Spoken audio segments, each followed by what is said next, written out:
চরমোনাইকে ইসলামী আন্দোলন বাংলাদেশ হাত পাখাকে 16টি আসন ছাড় দিতে চায় জামাত ইসলামী, এরকম একটা তথ্য এসেছে। অ্যাট দি সেম টাইম জামাত জোটের সর্ববৃহৎ মিত্র চরমোনাই নয়, জামাত জোটের সর্ববৃহৎ মিত্র এনসিপি, ন্যাশনাল সিটিজেন পার্টি, জাতীয় নাগরিক পার্টি। রাজনীতিতে একটা সিগনিফিক্যান্ট প্যারাডাইম শিফটের আলাপ। দর্শক, এতদিন ইট ওয়াজ এস্টাবলিশড এবং দ্যাট ওয়াজ রিয়ালিটি, অ্যাটলিস্ট আমাদের কাছে, যদিও জাতির কাছে কিংবা প্রথম আলোর কাছে কিংবা সরকারের কাছে কিংবা ইন্টারন্যাশনাল কমিউনিটির কাছে এটা না, বাট ইসলামপন্থীদের কাছে, যে জামাত চরমোনাই জোট এবং জামাত চরমোনাই জোটের সর্ববৃহৎ মিত্রকে জামাত ইসলামী তো লিডিং পার্টি, নেতা পার্টি, বড় ভাই। This is reality. এটা কেউ মানুক বা না মানুক, অবশ্যই চরমোনাই এটা মানে, কারণ তারা জামাতের কাছে চায় 100 চায়, জামাতকে 200 দিয়েই তো 100 চায়, জামাতকে তো বড় ভাই মেনেছে। তো এখানে চরমোনাইকে দ্বিতীয় বৃহত্তম জোটের দল বলা হতো, আর ওভারঅল ইন বাংলাদেশ চরমোনাইকে আমরা থার্ড লার্জেস্ট পলিটিক্যাল পার্টি বলতাম আমি। কিন্তু বিষয়টা এমন ভাবে দাঁড় করানো হচ্ছে যে চরমোনাই বাংলাদেশের থার্ড লার্জেস্ট পলিটিক্যাল পার্টি না, Charmonai fourth largest political party, third হচ্ছে এনসিপি, আর জামাত জোটের বড় ভাই বা অভিভাবক বা নেতা জামাত, আর দ্বিতীয় গুরুত্বপূর্ণ হচ্ছে এনসিপি। এটা নিয়ে চরমোনাই মারাত্মকভাবে মনক্ষুণ্ণ। কিন্তু রিয়ালিটি কি?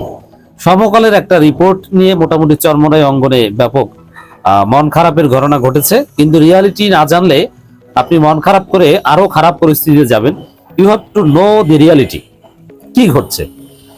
আর জামাত ইসলামী চরমোনাইকে কতটা আসন ছাড় দিবে, দেন ইটস আপ টু জামাত। জামাত চরমোনাইকে ছাড় দিয়ে রাখলে রাখবে, না রাখলে না রাখবে।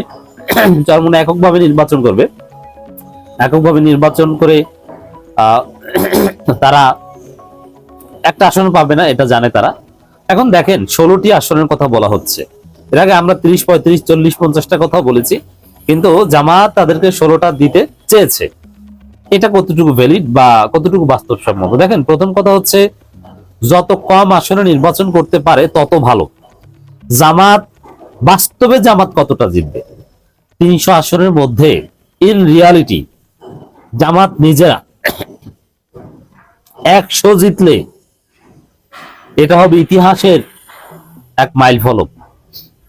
সব মিলে কোন রকম 150+ পার করলে এর চাইতে বড় সফলতা আসমানের নিচে জমিনের উপরে জামাতের জন্য আর হতে পারে না। আপনারা যারা জামাতকে 160-70টা এককভাবে জামাত ওটা জীবনেও পাবে না। 100 আসন জামাত পেলে, বরং যারা আরো স্ক্রুটিনাইজ বা বাস্তববাদী বিশ্লেষক জামাতপন্থী, তারা আমাদেরকে বলেন যে জামাত যদি 70টা আসন পায় এবার, এটা হবে ইতিহাস, জামাত বাংলাদেশে ক্ষমতায় যাবে। টু ডেট টুমরো 70টা আসন পেলেই তারা খুশি। আরো বাস্তববাদী যারা জামাতের, তারা বলে জামাত 50টা পেলেই খুশি। কিন্তু আমি বলি 100টা পেলে সেটা অনেক।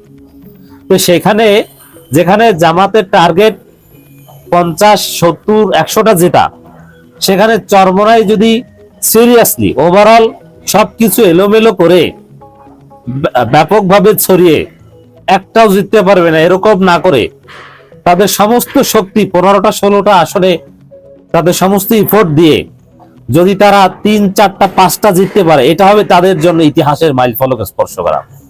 চরমোনাই 5টা আসন জিততে পারলে আসমানের নিচে জমিনের উপরে তাদের জীবনের সর্বশ্রেষ্ঠ সফলতা হবে এটা। এর চাইতে বেশি যদি আপনি আশা করেন, এটা ইউটোপিয়ান, এটা আপনার জন্য ঠিক হবে না। অতএব জামাত যদি তাদেরকে 16টা আসন দিতে চায় এবং সে আসনগুলো যদি তাদের জন্য বাস্তবসম্মত হয় এবং সেখানে যদি চরমোনাই তাদের সর্বশক্তি নিয়োগ করতে পারে, সারা বাংলাদেশের চরমোনাইয়ের লোকজন ওই 16 আসনে এসে কাজ করবে বাছাইকৃত, আর একটা অংশ তো এলাকায় যে জোটের প্রার্থী তার পক্ষে কাজ করবে। জামাত এই কাজ করত। যেমন জামাত তো সব জায়গায় নির্বাচন কখনো করেনি, বিশেষ করে জোটের সময় সাধারণত জামাত জোটের যিনি প্রার্থী তার পক্ষে কাজ করতে আশেপাশের এলাকা থেকে লোক যেত। যেমন পিরোজপুরে আল্লামা সাইদির আসনে কাজ করতে বরিশাল, ঝালকাঠি, বরগুনা, ভোলা থেকে লোক যেত। একটা অংশ, আর একটা অংশ তো বিএনপির প্রার্থীর পক্ষে কাজ করত। তো দর্শক, চরমোনাই এই কাজটা করতে পারে। এত সহজে বড় হওয়া যায় না, বড় হতে হলে অনেক পথ পরিক্রমা পাড়ি দিতে হয়। জামাত ইসলামী আজকে বড় হয়েছে এত সহজে নয়, অনেক পথ পরিক্রমা পাড়ি দিয়ে এত বড় দল জামাত সারা দেশে 30-35টা আসনে নির্বাচন করেছে, তাদের ইফোর্ট 30-35টা আসনে দিয়েছে। এভাবে আজকে তারা ফার্স্ট বা লার্জেস্ট পলিটিক্যাল পার্টি হয়েছে। তো চরমোনাইকে যদি 16 আসন দিতে চায়, খুশিতে খুশিতে গ্রহণ করা দরকার। যত কম আসন পাবে তাদের কম আসন নিয়ে নির্বাচন করবে, চরমোনাইয়ের জেতার সম্ভাবনা তত বাড়বে।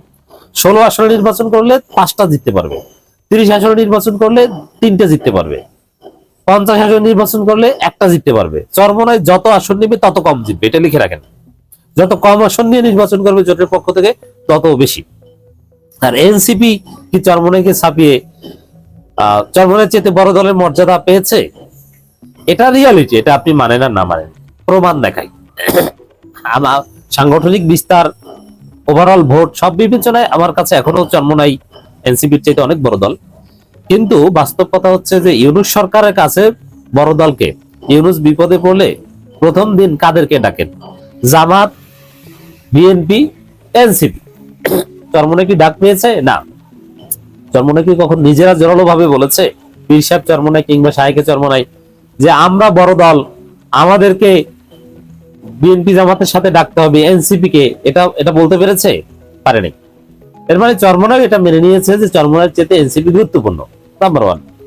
এরপরে 5 আগস্টের পরে বাংলাদেশে যতগুলো জরিপ হয়েছে, সে আইআরআই জরিপ বলেন আর প্রথম আলোর জরিপ বলেন আর বাংলাদেশের যত জরিপ হয়েছে, বিভিন্ন বেসরকারি সংস্থা, ব্রাকের জরিপ, আরো অনেকে জরিপ করেছে, কোন জরিপে, আমি চ্যালেঞ্জ করে বলছি, একটা জরিপে পারলে দেখান যে এনসিপির চাইতে চরমোনাইয়ের ভোট বেশি। বরং অধিকাংশ জরিপে চরমোনাই কোনো আলোচনাই ছিল না। চরমোনাই ভোট 5 আগস্ট পরবর্তী জরিপগুলোতে 1%, 0.1%, সর্বোচ্চ 4% উঠেছে।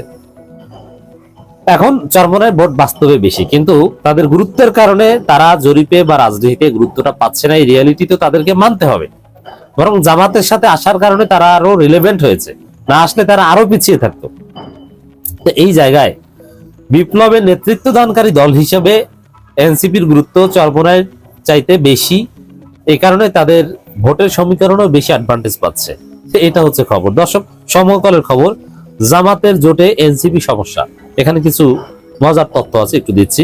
এনসিপি, এলডিপি এবং এবি পার্টি শেষ সময় যুক্ত হয় জামাত ইসলামী সহ 8 দলের আসন সমঝোতায় টানাপোড়েন তৈরি হয়েছে। এই 3টি দলকে 40 আসন ছাড়ার সিদ্ধান্ত হয়েছে।